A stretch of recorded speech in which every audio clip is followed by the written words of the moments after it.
to be back home after, on the road for 4 or 5 weeks.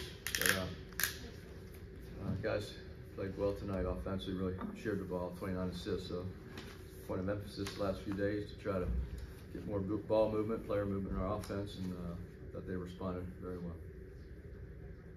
Andy, what just specifically, maybe look at the 29 assists and just like a lot more kind of flow, a lot more pace? I'm just tired. I'm tired of watching turnovers and no ball movement, no player movement, and so if you're gonna stand, you're gonna come out of the game.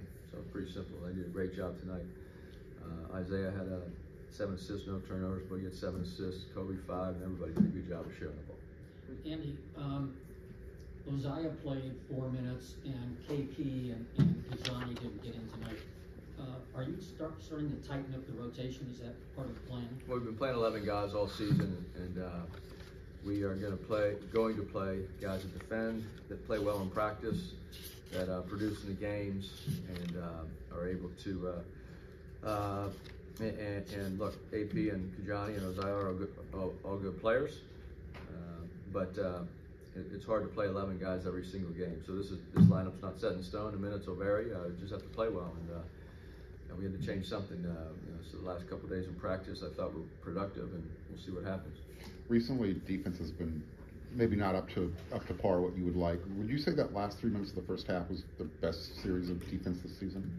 Well, we played much better defense in the first half. I was disappointed in the second half. We got the big lead, and then we gave them 3 or 4 straight threes. And that's something we have to keep working on. Since our guys get a little winded and we have a lead, they relax. And that's happened in numerous games this year in the second half. And cut up to us a couple of times. So tonight, we're fortunate to hang on. Andy, when you talk about point of emphasis in practice, is it more so a coaching emphasis? Is it more so kind of, you feel like players kind of buying in a little bit more? What's happening? Well, we'll see. They have to do it for more than one game, but we're at the point now. You keep turning the ball over. You take tough shots. You don't move the ball. You don't move yourself. Player movement. Just come out and sit on the bench for a while, and we'll see. We have a deep roster, so everybody knows that you got to play hard on defense, and we're a developing team.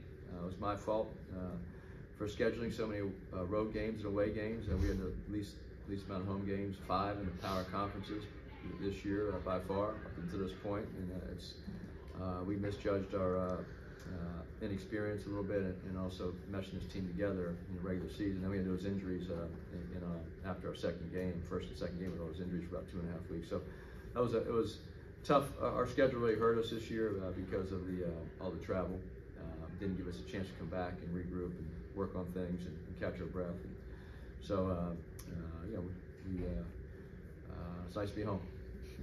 Andy, Bronny had at least, I think, 4 deflections defensively in that first half. What do you like about his activity on the defensive end? Well, he's very active with his feet and his hands, and he's strong, and he anticipates well. I thought he played a very good game tonight on both sides. Is he still operating on a restriction? Is there any kind of timeline on when you anticipate that alleviating?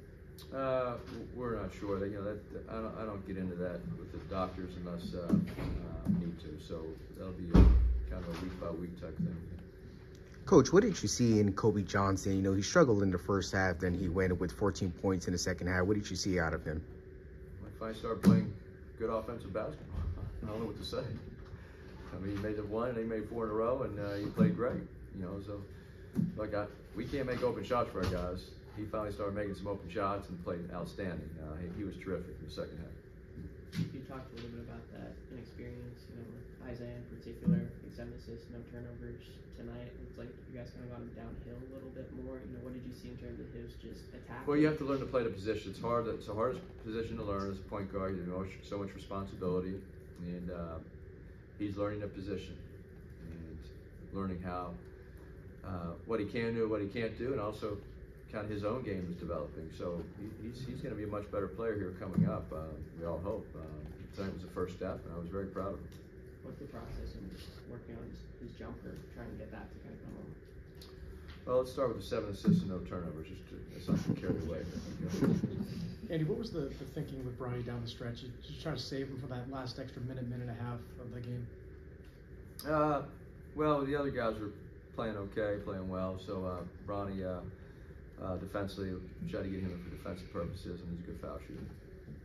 Andy, this is 2 straight games for him in double-digit scoring. So are you seeing him kind of maybe turning the corner a little bit? And obviously the minutes have gotten a little bit more, but the stints at least. Do you think this is something where he's just getting a little more comfortable with what you were looking forward to as well? Well, he's a freshman. His fifth game. I don't know how many it is now, but he's developing as a player, and it's nice to see and nice to watch.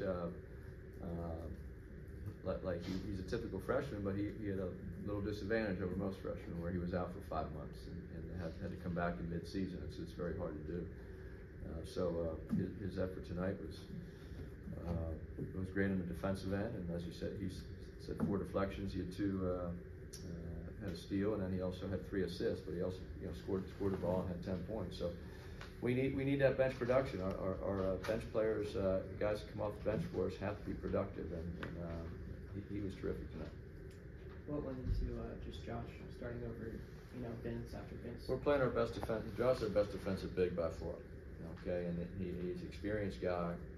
Vince has only played 20 college games total, and Vince is a developing player as well. We love Vince, and he's going to get better and better and better. So, but Josh is experienced, and he's our best defensive big. As I said, who plays, who starts is a result of productivity in games and in practices. And we need Vince to be good, and we need Josh to be good. All right. Thank you.